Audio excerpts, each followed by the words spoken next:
मुझे आज भी याद है कि 2004 में जब मैं परमेश्वर में आया तो जिस ग्रुप में मैं संगति करता था वो हर हफ्ते 3 दिन रात के रोजे रखते थे। एक हफ्ते में, हर एक हफ्ते में, सोमवार से लेके संडे से लेके सैटरडे तक, सोम से संडे तक 7 दिन में 3 रोजे दिन रात के। डे के तो होते ही थे ना, वो तो मिस ही नहीं होते थे, लेकिन दिन रात के भी होते थे। हर हफ्ते की मैं बात कर रहा हूं। मेरी लाइफ के जो पहला साल, दूसरा साल टोटल रोजों में निकला है, सिर्फ रोजों में निकला है। मैंने कम खाया होगा, रोजे ज्यादा रखे होंगे।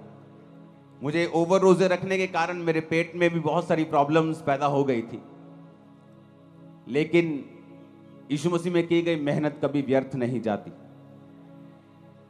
तो परमेश्वर ने वो सारा कुछ कवर भी कर दिया, लेकिन जो सामर्थ का नींव, जो फाउंडेशन 2004 और 5 में पड़ी थी, उसका असर आज दुनिया देख रही। बाइबल का वचन इतना क्लियर और सख्त है और इतना शानदार है कि क्या कहने, मैं आपको बताता हूं। वचन कहता है कि एसाव याकूब 2 जुड़वा भाई थे, और बाइबल कहती है एसाव जब आया तो अपने भाई को उसने दाल पकाते हुए देखा। कहता है दाल मुझे चाहिए। कहता है दाल तुझे दे दूंगा, लेकिन तू बड़ा है। जुड़वा थे पहले, वो आया था। कहता तू बड़ा है तो तू ऐसा कर, अपने बड़े होने का पद मुझे बेच दे। याकूब ने कहा तू बड़ा है तो अपना पद मुझे दे दे, मैं दाल तुझे दे दूंगा। और वचन कहता है कि एक बार के भोजन के बदले में उसने अपने बड़े होने के पद को बेच दिया। और जब आशीष पाने के लिए निकला अपने बाप से, क्योंकि बड़ों को ज्यादा आशीष मिलती थी पहलोठों को, तो लिखा वो आशीष पाने के योग्य नहीं ठहरा। आंसू बहाने पर भी, तौबा करने पर भी उसे कोई भी आशीष नहीं मिली। क्यों? क्योंकि उसने शरीर को फॉलो किया था। जो लोग शरीर को फॉलो करते हैं वो आशीष पाने के योग्य नहीं है। वचन कहता है कि अगर आप व्यभिचार में गिर गए, अगर आप पाप में गिर गए, अगर आप चोरी में गिर गए, तो आप सेवा करने के भी काबिल नहीं हैं उच्च पद की। वचन तो इतना गहरा है वचन। तो शैतान लोगों को नाकामयाब कैसे करता है? उनको शरीर के पीछे लगाता है, उनको पाप के पीछे लगाता है, डर के पीछे लगाता है, लोभ के पीछे लगाता है, लालच के पीछे, घमंड के पीछे, व्यभिचार के पीछे। और रोजे के उपवास क्या करता है? जब आप उपवास करते हैं, उपवास आपके शारीरिक, जो आपका बॉस बन गया शरीर। अगर शरीर ने कह दिया कि रात को आपको मोबाइल देखना ही देखना है, गंदी फिल्म देखनी ही देखनी है, तो आप उसको करते हैं, क्योंकि आपका शरीर भारा है, आपकी स्पिरिट हल्की है। आपका बॉस आपका शरीर है। और इसीलिए जब आत्मिक कामों में आप जाते हैं, जब आपको एक ब्रेक थ्रू की जरूरत होती है, जब आपको एक हीलिंग की जरूरत होती है, जब आपको परमेश्वर का हाथ चाहिए होता है, तब क्या होता है? तब आप चाहते हुए भी कुछ नहीं कर सकते, क्योंकि आपकी आत्मिक जो जिंदगी है वो कमजोर है। और जब आपको जरूरत होती है आप कुछ कर नहीं पाते हैं। अपने हाथों को उठाओ, प्रभु से कहो खुदावन, मैं अपने शरीर के अनुसार नहीं, अपनी आत्मा के अनुसार चलो, प्रभु यीशु मसीह के सामर्थी नाम में। 2 तिमुथियुस 2 उसकी 20 से 22 आयत, उसमें लिखा है बड़े घर में ना तो केवल सोने चांदी के, पर काठ और मिट्टी के बर्तन भी होते हैं। कोई कोई आदर, कोई कोई अनादर के लिए। यदि कोई अपने आप को इनसे शुद्ध करेगा तो आदर का बर्तन और पवित्र ठहरेगा और स्वामी के काम आएगा और हर एक भले काम के लिए तैयार होगा। जवानी की अभिलाषाओं से भाग, और जो शुद्ध मन से प्रभु का नाम लेते हैं उनके साथ धर्म, विश्वास, प्रेम और मेल मिलाप का पीछा कर। परमेश्वर ने कहा बड़े घर में सिर्फ सोने और चांदी के ही नहीं, काठ और मिट्टी के बर्तन भी होते हैं। अब आपके घर में बहुत से बर्तन हैं। एक आपके घर में गिलास है, आपकी रसोई घर में, जिससे आप पानी पीते हैं।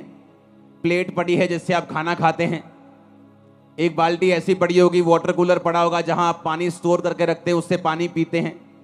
और एक कहीं नुक्कड़ में रसोई घर में एक कूड़ेदान का बर्तन भी पड़ा होगा, जहां हर तरह का कूड़ा, खराब वस्तु, खराब खाना, बिगड़ा हुआ खाना आप उस कूड़ेदान में डालते हैं।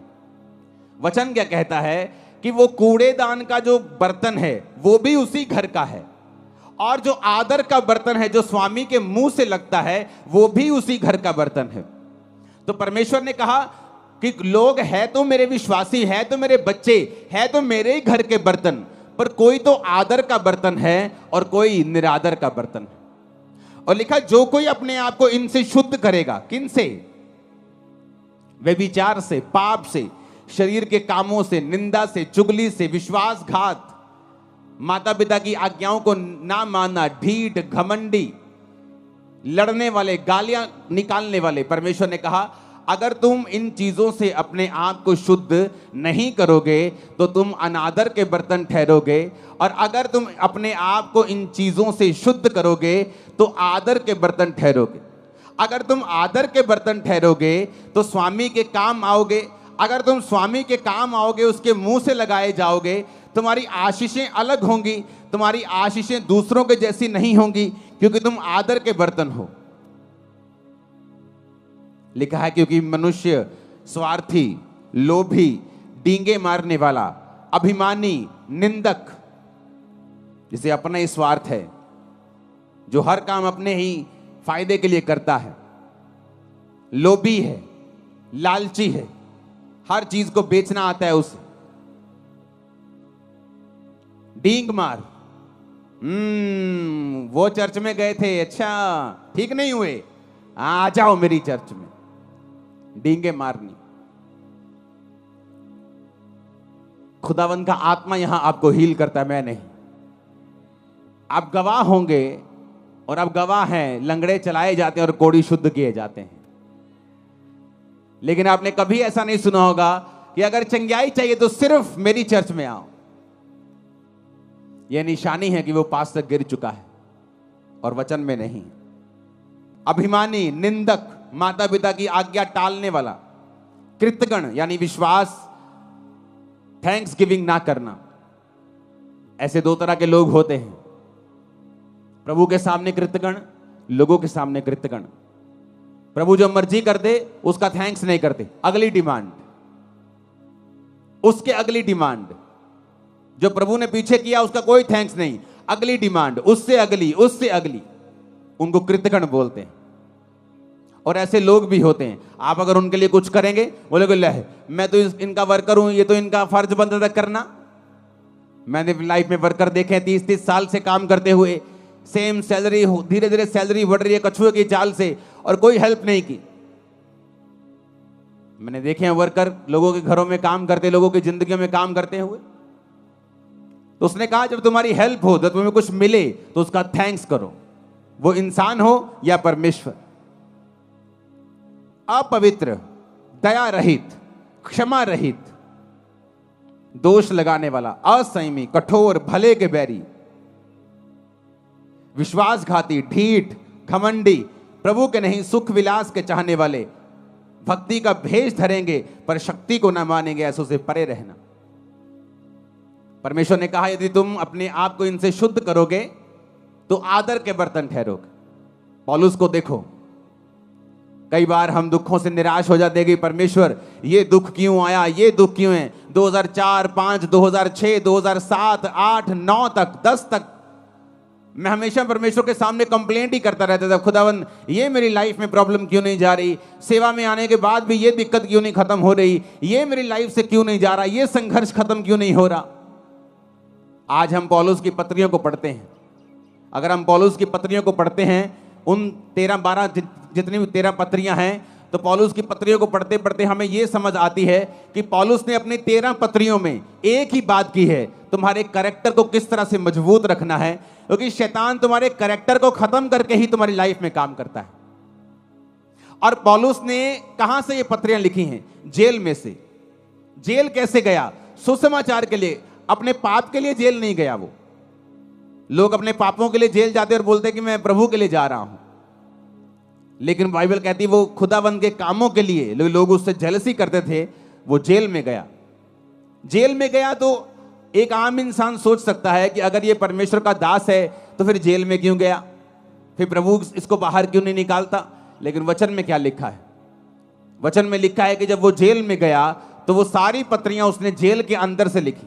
प्रभु को मालूम था पतरस की इतनी पत्रियां क्यों नहीं, क्यों मैं बताता हूं, क्योंकि पतरस बाहर से विकाई में था और हर टाइम बिजी रहता था, कभी वहां कभी वहां कभी वहां मीटिंग है, कभी वो विश्वासियों के पास, कभी उस कलीसिया के पास। उसकी केवल 2 पत्रियां बाइबल में है, पहला पतरस और दूसरा पतरस।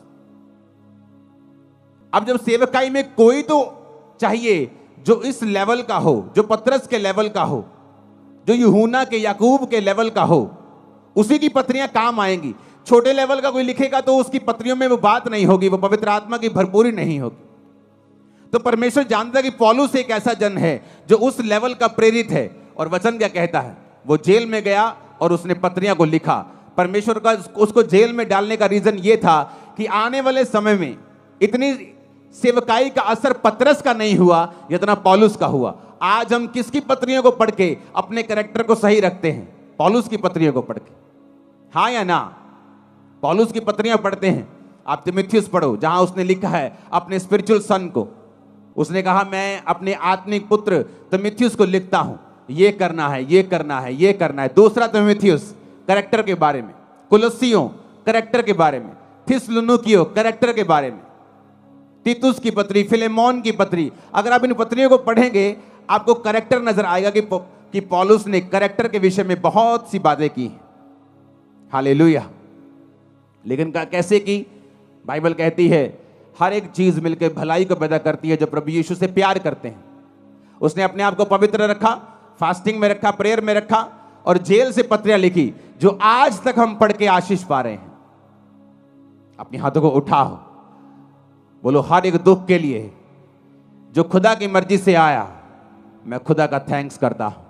ऊंची आवाज में बात करो, थैंक्स करो ऊंची आवाज में। और पिता मैं विश्वास करता हूं कि आप कुछ बड़ा करेंगे उन्हीं दुखों के बीच से, यीशु के नाम में। अब हम फास्टिंग क्यों करते हैं? जब शरीर आपका स्वामी है, आज आपको रोजा रखना है 5 बजे तक, लेकिन सुबह आपको इतनी भूख लगी छोले भटूरे देख के कि आपने अपना रोजा खोल लिया, क्योंकि आपका शरीर आपका स्वामी। आप फैसला करके उठे नहीं ये व्यभिचार से मैं दूर रहूंगा, लेकिन आज वो लड़की बड़े सुंदर कपड़े डाल के आई, आप अभी भी उसे देख रहे हैं। क्यों? क्योंकि आपका शरीर आपका स्वामी है। जब आपका शरीर आपका स्वामी है तो आपकी लाइफ में वो काम नहीं हो सकते जो आपको बंधनों से मुक्त करेंगे, फ्री मैन आपको करेंगे, एक लेवल तक आपको लेके जाएंगे। आप कभी उस लेवल तक नहीं आ सकते क्योंकि आपका शरीर आपका स्वामी है। आपको मालूम है कि आपका मोबाइल, आपकी फेसबुक स्क्रॉलिंग आपके टाइम को वेस्ट कर रही है। ये टाइम आपको प्रेयर में देना है। क्यों? क्योंकि आपका शरीर आपका स्वामी है। आप जब फैसला कर लेते ये काम मैं नहीं करूंगा और आप प्रार्थना में चले जाते हैं, उस तरीके से आप अपनी आत्मिक लाइफ को, अपनी आत्मा को अपने जीवन का स्वामी बना देते हैं। और वचन कहता है जो आत्मा से चलेगा वो जिएगा। आमीन। आप जानते नहीं आत्मा में रहना और प्रार्थना और उपवास में रहने से कितने बंधन टूटते हैं और कहां ये चीजें लगती हैं जाके, आपको मालूम भी नहीं। जब प्रार्थना उपवास में मैं पिछले दिनों में था तो प्रेयर कर रहा था तो परमेश्वर दर्शन देने लगा। ऐसे दर्शन नहीं देने लगा कि मैं कुछ मांग रहा हूं प्रभु से कि मुझे ये चाहिए, मुझे ये चाहिए। जस्ट मेरी आदत है खुदावंद की प्रेजेंस में बैठना और बैठे रहना और प्रेयर करना और बेदारी के लिए प्रेयर करना, लोगों के लिए प्रेयर करना। मेरा अपना कोई मसला नहीं है खुदावंद के सामने। मेरे मसले चर्च के होते हैं, आपके होते हैं। आप यहाँ काउंसलिंग के लिए आते हैं, आपके केस मोबाइल पे मेरे पास आते हैं। जब उनसे हल नहीं होता डायरेक्ट मेरे पास आते हैं तो मैं लिख के भेजता हूँ, इसको ये कहना है, ये कहना है, या सिर्फ ले हैंड में खड़ा करो, या इसको रोजे रखवाओ, या मुझसे मिलाओ, इसे ऑफिस भेजो। तो मेरा मसला सिर्फ आपके साथ होता है। आप प्रभु की प्रेजेंस में होते हैं, परमेश्वर आपकी लाइफ को फ्रूटफुल बनाता है, इफेक्टिव बनाता है।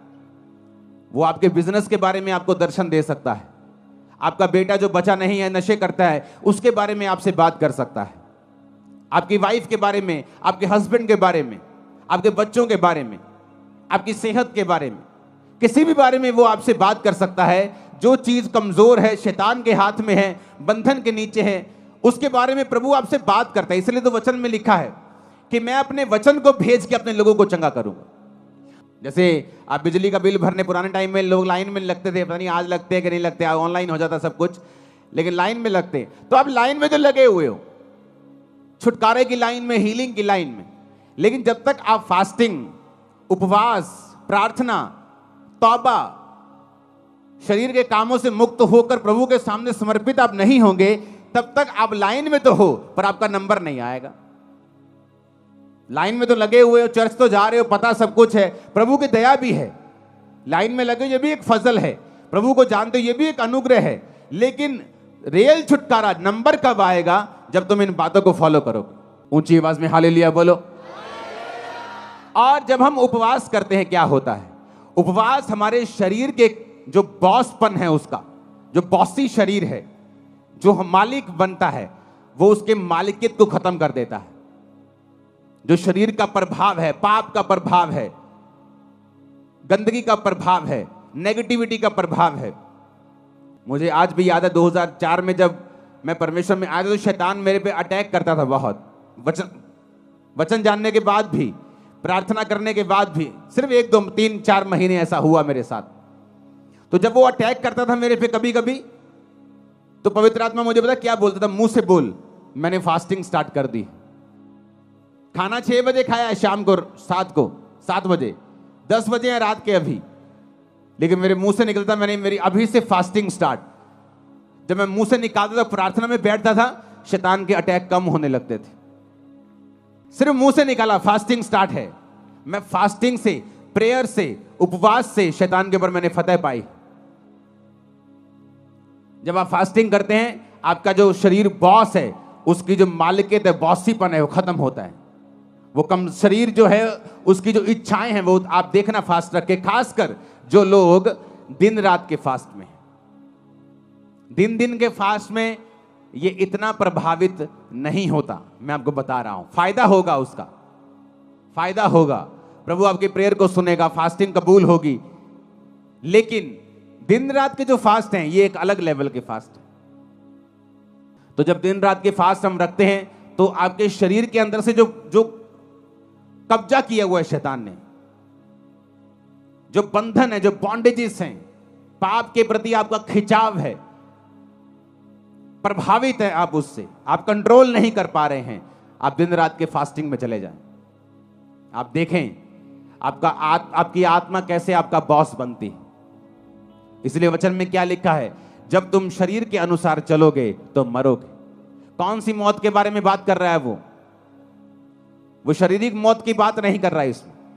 वो एक ऐसी मौत की बात कर रहा है जो आज सब घरानों में काम करती है। हस्बैंड वाइफ तो हैं, लेकिन मैरिड लाइफ मरी हुई है। नाम से तो ठेकेदार है, पर बिजनेस मरा हुआ है। क्योंकि वचन कहता है जब तुम शरीर के अनुसार चलोगे तो मरोगे, पर अगर कहता आत्मा के अनुसार चलोगे तो जियोगे। हालेलुया। कि नाम से तो पास्टर हैं, पर सेवकाई मरी हुई है।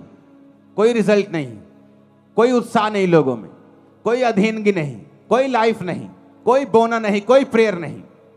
क्यों?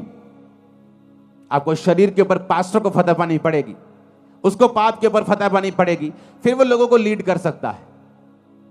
आप जब फास्टिंग करेंगे, आपके शरीर के अंदर से वो जो पाप का प्रभाव है, जो हैवीपन है, जो अट्रैक्शन है, जो लालसा है, जो तलब है, वो खत्म होती है। आपकी आत्मा आपका बॉस बनती जाती है। और एक दिन में नहीं, या एक साल में, 6 महीने में नहीं होता, ये कॉन्टिन्यू एक प्रोसेस है। जिस तरह मौसम बदलते हैं, गर्मी आती है, सर्दी आती है, बारिश आती है, आपकी आत्मा के जीवन में भी कई बार विश्वास में आप टॉप पे होते हैं, कई बार शैतान आपके विश्वास को हिला रहा होता है। मौसम आते हैं, पर जब आप कंटिन्यू फास्टिंग में और प्रेयर में रहते हैं, आप हर मौसम से निकल जाते हैं और आगे बढ़ते हैं। फिर समय आता है जो वचन में लिखा है कि फिर समय आने पर मैं तुझे फल दूंगा, समय आने पर तू फल लेके आएगा। जिस तरह वचन में लिखा है भजन संहिता 1 में कि समय आने के ऊपर तेरे पत्ते तो हरे रहेंगे क्योंकि तू नदियों के किनारे लगा हुआ है, लेकिन समय आने पर फिर फल भी आएगा, गवाहियां भी आएंगी। आमीन ऊंचे वाला चाहिए चर्च। अपने पड़ोसी को बोलो, जो कोई अपने आप को इनसे शुद्ध करेगा वो आदर का बर्तन ठहरेगा और स्वामी के काम आएगा और हर एक भले काम के लिए तैयार होगा। आमीन। ऊंची आवाज में आमीन बोलो। Hallelujah, hallelujah. तो फास्टिंग, उपवास, मसीही जिंदगी एक डिसिप्लिन वाली जिंदगी है। अगर आप मसीही हैं और आपकी लाइफ में डिसिप्लिन नहीं है तो एक्चुअल में आप डिसाइपल नहीं, आप चेले नहीं। ये कहीं और होता होगा कि आप जाएं, जो मर्जी करें, जो मर्जी खाएं, जो मर्जी पिएं, लेकिन मसीह में ऐसा नहीं होता। यीशु मसीह ने कहा अगर तू इनसे अपने आप को शुद्ध करेगा तो स्वामी के काम आएगा, आदर का बर्तन ठहरेगा। क्योंकि बड़े घर में आदर के बर्तन भी होते हैं और निरादर के बर्तन भी होते हैं। तू देख अपने आप को परमेश्वर के घर का आदर का बर्तन ठहराना चाहता है या निरादर का बर्तन ठहराना चाहता है। बड़े घरों में आपने सोने के बर्तन देखे होंगे। ये जी बोन चाइना का सेट लेके आए हैं जी 15,000 का। कभी कूड़ेदान लेके आए हो 20,000 का, 25 कूड़ेदान लेके आए हो कभी? 1 लाख रुपए का कूड़ेदान लेके आए हैं जी सोने के। इसमें ओरिजिनल 24 कैरेट गोल्ड का उसमें लाइनें लगी हुई हैं। आप कभी नहीं करो। आप कूड़ेदान लेके आओगे बस मजबूत सा दे दो जी, कूड़ा डाले तो टूटे नहीं, लेकिन बर्तन लेके आओगे शानदार, जिससे पीना है, जिससे खाना है। काम हमारे निरादर के बर्तन वाले हैं और प्रभु से हम कहते हैं कि हमें आदर क्यों नहीं मिल रहा, मेरा बच्चा मेरा आदर क्यों नहीं करता। तुम प्रभु का आदर नहीं करते, लोग तुम्हारा आदर नहीं करते। मेरी फैमिली मेरे अधीन नहीं है जी, तुम परमेश्वर के अधीन नहीं हो, इसलिए तुम्हारा परिवार तुम्हारे अधीन नहीं। मेरा पति मेरी बात नहीं सुनता, तुम प्रभु की बात नहीं सुनती, इसलिए तुम्हारा पति तुम्हारी बात नहीं सुनता। सब कुछ जुड़ा हुआ है। तुम आत्मा में कामयाब हो जाओ, शरीर में कामयाबी तुम्हारे पीछे पड़ के मिले, तुम्हें मिलेगी, बाइबल कहती है। आत्मा में कामयाब हो जाओ, शरीर में कभी भी फेल नहीं हो सकते तुम लोग, कभी भी, नेवर। वो लाइन चेंज कर देगा तुम्हारी, लेकिन फेल नहीं होने देगा। हालेलुया। मसीह जिंदगी डिसिप्लिन वाली जिंदगी। मसीह में आके भी डिसिप्लिन नहीं है। अगर उन्हीं चौकों में खड़े होकर लड़कियों को छेड़ना है, अगर वैसे ही काम करने, वैसे ही मोबाइल चलाने, उन्हीं ब्लॉगर्स की तरह वैसे ही ब्लॉग बनाने और गालियां निकालनी है, अपने आप को क्रिश्चियन बोलना छोड़ दो। तुम उन लोगों की तरह नहीं हो जो लोग सुनते हैं संसारिक और शारीरिक गाने। मैंने क्रिश्चियन लोगों की शादियों में बजते हुए देखे हैं गाने, शराब के गाने, कोट कोट पिला देखो, शराब के गाने क्रिश्चियन लोगों की शादियों में। इमेजिन करो कैसी बरकत परमेश्वर देगा उन्हें। सोचो, जहां बरकत होनी चाहिए, जहां प्रभु की प्रेजेंस होनी चाहिए कि एक जोड़ा सदा के लिए मिल रहा है, वहां पे खुदा की अगर प्रेजेंस होगी तो उनकी लाइफ में बरकत आएगी और वहां शैतान की प्रेजेंस होती है। आप किस चीज से सुनते हैं बताओ? उस अंग का नाम क्या है? बोलो। कान से? कहां है कान? ये कान नहीं, इससे नहीं सुनते आप, मालूम है कि नहीं? इससे सुनते हो आप? नहीं, इसके अंदर एयर ड्रम, इसके अंदर कान का एक पर्दा है, उससे सुनते हो आप, इससे थोड़ी सुनते हो। ये तो एक मांस का टुकड़ा है। पहलवान देखे कभी ओलंपिक वाले? उनके यहां देखा क्या हुआ होता है? वो बज बज के उनके कान फट फट के मोटे हुए होते यहां से। अगर ये सुनते हैं तो जब वो मोटे हो जाते हैं फिर वो कहां से सुनते हैं? वो तो अंदर से सुनते हैं भाई, इधर से। कान के अंदर जो होल है, यहां एक, वहां अंदर आवाज जाती है, कान का पर्दा उसे रिसीव करके सिग्नल भेजता है, दिमाग में जाते हैं तो आवाज आती है। ये थोड़ी सुनता है। फिर ये बनाया क्यों है? बात तो ये है, प्रभु ने कोई चीज फालतू में तो बनाई नहीं है। अगर मैं इसे हटा दूं, आप कई लोगों का देखोगे एक्सीडेंट में कान उखड़ जाता है, उनके कान होता ही नहीं है, फिर भी वो सुनते हैं। लेकिन परमेश्वर ने बनाया क्यों है फिर ये कान? अगर आप ध्यान से देखें एक पिक्चर में, कान और स्त्री का गर्भ दोनों सेम शेप के होते हैं। इधर लेफ्ट साइड पे स्त्री का गर्भ है, यूट्रस है, जहां बच्चा होता है। बच्चा और कान दोनों सेम शेप के होते हैं। दूसरी फोटो भी है आपके पास। कान और बच्चा और स्त्री का गर्भ, पिछली फोटो दिखाओ, दोनों सेम शेप के होते हैं। परमेश्वर ने जब कान अंदर बनाया तो परमेश्वर चाहता था कि इंसान जो है इस बात को समझे कि मैंने कान का बाहरी हिस्सा वो ऐसे भी छोड़ सकता था, यहां फ्लावर बना सकता था ऐसे सुंदर करने के लिए, लेकिन उसने गर्भ की शेप को लिया और तुम्हारे कान पे चिपका दिया। क्यों? क्योंकि परमेश्वर ने तुम्हें बहुत केयरफुली डिसाइड करने के लिए बोला है कि तुम अपनी लाइफ में क्या सुनोगे और क्या नहीं सुनोगे। क्यों? जब औरत के गर्भ में बीज जाता है तो वो बच्चा पैदा करता है, और जब परमेश्वर ने कहा तुम्हारा कान जो गर्भ की शेप का है, जब इसके अंदर बीज जाएगा, वो चाहे अच्छा बीज हो चाहे बुरा बीज हो। एक चोर का जब शादी होता है तो उसके भी बच्चा होता है। एक जादू टोना तांत्रिक, एक बंदों को मारने वाला एक कातल, जब वो भी शादी करता है तो बच्चा पैदा होता है। एक धर्मी जब शादी करता है तो भी बच्चा पैदा होता है। तो बच्चा अच्छा है या बुरा है, ये निर्भर करता है कि कौन उसे पैदा कर रहा है। परमेश्वर ने तुम्हारे कान को गर्भ के जैसा इसलिए बनाया है कि परमेश्वर कहता है कि कान के अंदर क्या डलेगा, अच्छा या बुरा, ये तुम डिसाइड करोगे। जैसा तुम डालोगे तुम्हारी जिंदगी का फल वैसा ही होगा, अच्छा या बुरा। अब तुमने गाने डालने हैं, शराब के गाने डालने हैं, वो गाने डालने जिससे बीपी बढ़ जाता है, तुम शारीरिक जोश में आ जाते हो, वट देंगे, टोक देंगे, तुम्हारा वो भला करने वाले नहीं। मैं खड़दा, मैं जानदा, मैं आंदा, वो तुम्हारा भला करने वाले नहीं। इसलिए प्रभु ने कहा ध्यान से देखो कि क्या सुनते हो।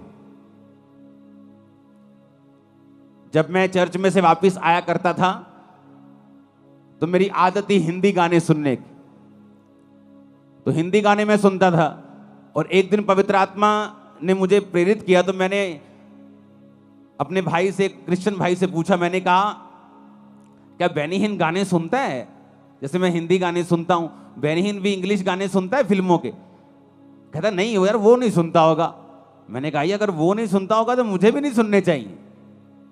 अगर मुझे प्रभु में बढ़ना है तो हिंदी गाने सुनता हूं तो मुझे मेरे अंदर वही फीलिंग्स आती हैं। तो अगर वो भी फीलिंग्स आएंगी, चर्च जब मैं जाके सॉन्ग प्रभु का सुनता हूं तो वो आत्मा वाली फीलिंग आती है, तो मैं अपने शरीर को दो चीजों से भर नहीं सकता हूं। एक ही सोते से खारा और मीठा दोनों पानी तो नहीं निकल सकते, तो चुनाव करना पड़ेगा।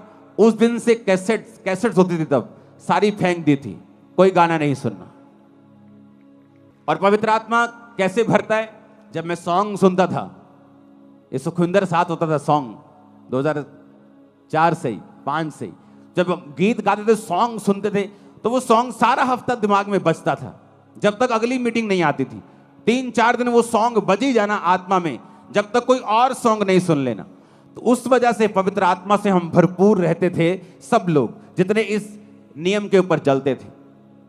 तो परमेश्वर ने कान क्यों बनाया, उस फोटो को देखेंगे। परमेश्वर ने कान गर्भ के जैसा क्यों दिया है, जबकि जो सुनने वाली चीज है वो तो अंदर है। कान का पर्दा तो अंदर है। लोग बोलते जी मेरे थप्पड़ मारा किसी ने, कान का पर्दा फट गया, अब सुनता नहीं। अगर इस कान से सुना जाता तो ये फटता तो कान नहीं सुनता, पर अंदर का पर्दा फटता है तो कान नहीं सुनता। क्योंकि ये परमेश्वर ने गर्भ के जैसा बनाया है, ताकि जो कुछ तुम अंदर लोगे, गाने, गालियां, संसारिक चीजें, किस दोस्त के साथ आप बैठ रहे हो, ऐसा दोस्त जो आपके साथ जब बैठता है, जब आप उठते हैं तो आपका विश्वास कम हुआ होता है, वो आपके अंदर नेगेटिव चीजें डालता है। ओ ठीक है चर्च, ओ कदी कदी चल जाया कर, उन लोगों ने भी बना के रखनी है, ओ ले किहड़ी चर्च है जी सारे लोगों को वखरा ही कर देंदी है, और आप थोड़ी इदा। आप क्या सुनते हैं मायने रखता है।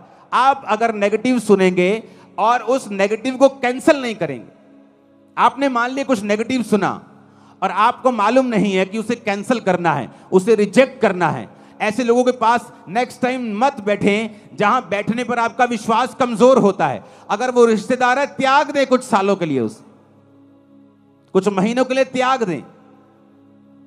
वो दोस्त जो मैंने 2007-8 में त्याग दिए, 15-16 साल बाद मुझे मिलते हैं आज, लेकिन आज मेरी बातों का असर उन पे होता है, उनकी बातों का असर मेरे पे नहीं होता। क्यों? एक समय था अगर क्रिश्चियन होने के बाद भी अगर मैं उनके साथ रहता तो हो सकता उनकी बातों का असर मुझ पे होता। जब मैंने अपनी 10th को कंप्लीट किया था तो मेरे कई नए दोस्त स्कूल से बाहर बने थे, और उसमें से एक दोस्त मेरा ऐसा था जिसका मेरे ऊपर बहुत प्रभाव था। मोस्टली मेरा प्रभाव मेरी टीम पर, मेरे लोगों पर होता था, लेकिन एक दोस्त ऐसा था जिसका प्रभाव मुझ पे होता था, जो मुझे प्रभावी लगता था। अगर वो मेरी लाइफ में होता क्रिश्चियन बनने के दौरान, मैं आपको बता देता हूं, अगर वो मुझसे कहता तो हो सकता मेरा विश्वास वो ना होता। क्योंकि मसीह में आने के बाद बहुत सी दिक्कतें मुझे हुई, मेरी फैमिली ने मुझे त्यागा, छोड़ा, लोगों ने मुझे डांटा, रिश्तेदारों ने मेरी डांट लगाई, मुझे मेंटली बहुत सा डिस्टर्बेंस पैदा करने की मेरी लाइफ में कोशिश हुई। शैतान ने डिस्टर्ब अलग किया, बीमारियों ने अलग किया, लोगों ने अलग किया।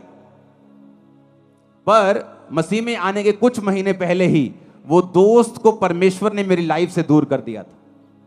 और अब तब मुझे मालूम हुआ कि इतनी स्टूपिड सी चीज के ऊपर हम कभी भी अलग नहीं हो सकते थे, लेकिन हम हुए। लेकिन कुछ साल पहले हमारा फिर मेल मिलाप हुआ। आज मेरी बातों का असर उस पर होता है, उसकी एक भी बात का असर मेरे पे नहीं होता।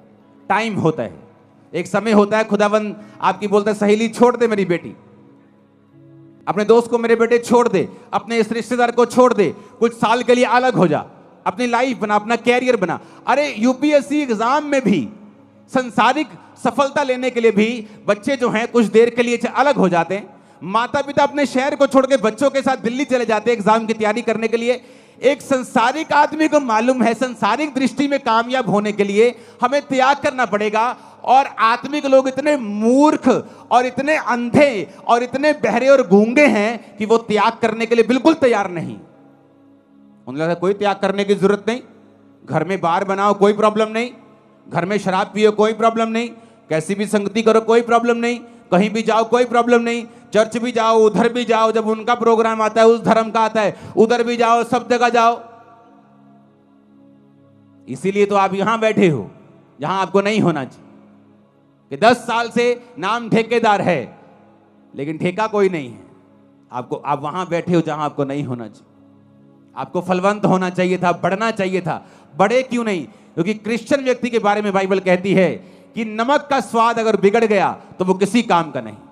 दूसरा बंदा पापी हो सकता है शारीरिक रीति से कामयाब हो जाए, लेकिन क्रिश्चियन अगर खुदा से दूर होगा तो धक्के खाएगा और पैरों के नीचे आएगा, वचन कहता है। क्योंकि तुम सच्चाई को जानते हो, तुम्हारा न्याय अलग रीति से होता है। दूसरा गाने सुन के कामयाब हो सकता है, संसारिक दृष्टि से, आत्मिक दृष्टि से वो भी एक नाकामयाब व्यक्ति है, लेकिन तुम शारीरिक और मानसिक और आत्मिक सब दृष्टि में नाकामयाब हो सकते हो, क्योंकि तुम्हारा न्याय अलग रीति से होता है। तुम प्रभु के लोग हो, तुम वचन जानते हो, सच्चाई जानते हो, तुम जानते हो तुम उजाले में हो, तुमने उजाले का स्वाद चखा है, तुम परमेश्वर को जानते हो। जब सुबह अपने कानों में कंघी, जब अपने बालों में कंघी करने के लिए उठोगे तो अपने कानों पे ध्यान देना और सोचना कि आज मुझे क्या सुनना है, इस गर्भ के अंदर मुझे क्या लेके जाना है, अच्छा बीज या बुरा बीज। अच्छा बीज लेके जाऊंगा तो अच्छा फल लाएगा, बुरा बीज दूंगा तो बुरा फल आएगा। जमीन नहीं देखती, अब आम बो दोगे आम उगा देगी, आप डोडे बो दोगे डोडे उगा देगी, आप कांटे बो दोगे, कैक्टस बो दोगे कैक्टस उगा देगी। जमीन नहीं देखती, जमीन बोलती मुझे बीज दे मैं तुझे उगा दूंगी। कान भी, जीवन भी देखता नहीं क्या अच्छा है या बुरा है। वो तुम्हारा डिसीजन है, वो पावर तुम्हारे पास है, अंगों के पास नहीं है। जमीन के पास उगाने की पावर है, तुम्हारे अंदर उगाने की पावर है, लेकिन उगाना क्या है ये तुम्हारे ऊपर निर्भर करता है। ऊंची आवाज में हालेलुया बोलो, ऊंची आवाज में फिर से हालेलुया बोलो। बाइबल कहती अवसर को बहुमूल्य समझो और देखो तुम्हारे अंदर क्या जाना चाहिए, अच्छा या बुरा। अपने हाथों को उठाओ